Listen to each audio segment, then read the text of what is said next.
In one of my visits with the light, I was told that the near-death experience would become more and more popular and it would have an effect on the entire world when a critical mass was hit where all these people have died and come back and are telling you there's a lot more going on than what we think.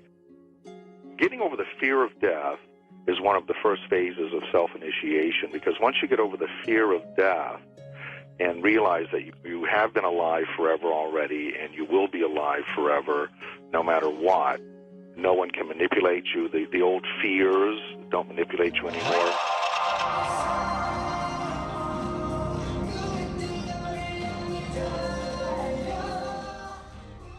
Настоящето видео е отказ от лекторията «Духът на гея» на Мелан Томас Бенедикт, който през 1982 година умира от рак в мозъка и се връща след час и половина към живота на Земята със спомените на едно от най-проучваните близки до смъртта преживявания. Излекуван спонтанно и напълно от рака, Мелан живее и твори на планетата до 31 март 2017 година, като не спира да контактува със светлината и е наречен енциклопедия за живота от Дипак Чопра.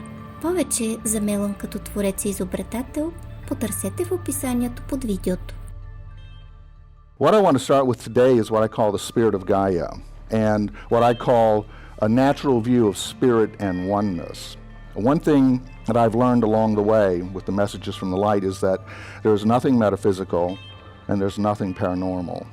That separates you. That's a separation. When everything is spiritual and everything, what you think is paranormal, is very, very natural. This talk's going to be something that you may not have heard many times, and it may shock you in many ways, because this talk is about all the good in the world. That may be shocking to some of you, because that isn't discussed that much. Most people, wherever I go, are losing faith in their life, their churches, their banks, their government, their families, where it's a time of great loss of faith. But in the end, that's the only way an old paradigm can change, is you stop believing in it. So that's actually where you're exactly supposed to be. It may not be comfortable, and certainly hasn't been for me in my transitions, but that's the only way we're going to move into new world. And historically, if you look at other cultures, things have changed when people stop believing in the ruling class. Everything keeps evolving in the universe. Everything evolves. People separate things. That means our spirit evolves, our oversoul evolves, the universe evolves, Godhead evolves. Everything keeps evolving. The oversoul is the sum total matrix of all of our thoughts, all of our life experiences.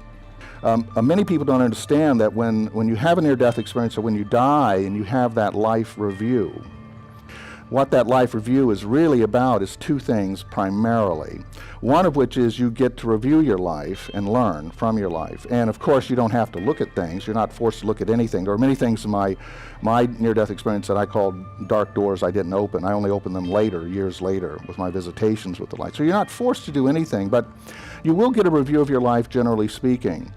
That's very important for you and your evolution. But more than that, that light you're with is downloading all of that information like a mother frame supercomputer. And so the sum total of all of our lives experiences go into this matrix of which we all go through and feed on, and we all go to it, we come from it, we're regenerated by it through many, many lives. And so about 2,500 years ago, what we call our oversoul, our higher self, evolved to the next level, which was the opening to universal intelligence.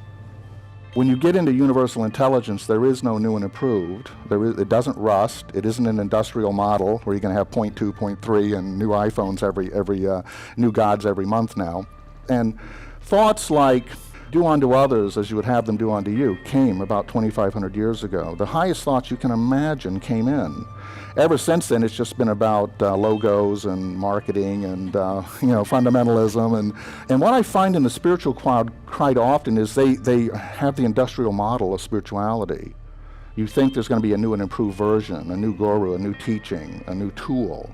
I come from California, where people are workshop junkies, and they always ask me for tools, and I say, the only tools I have are in my garden shed.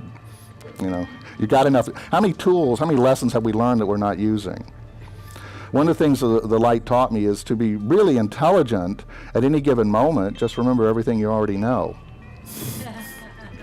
You'd be surprised what you already know. I call it 101.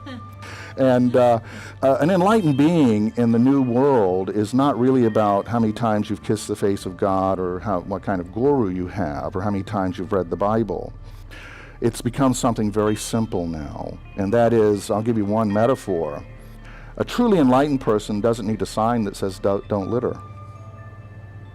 You see, when you get too far away from what it really is all about, because what happens when you become truly enlightened, and I'm on my way, and I see what's coming, and I've talked to enlightened people, is that what happens when you become enlightened is chop wood, carry water. It becomes practice.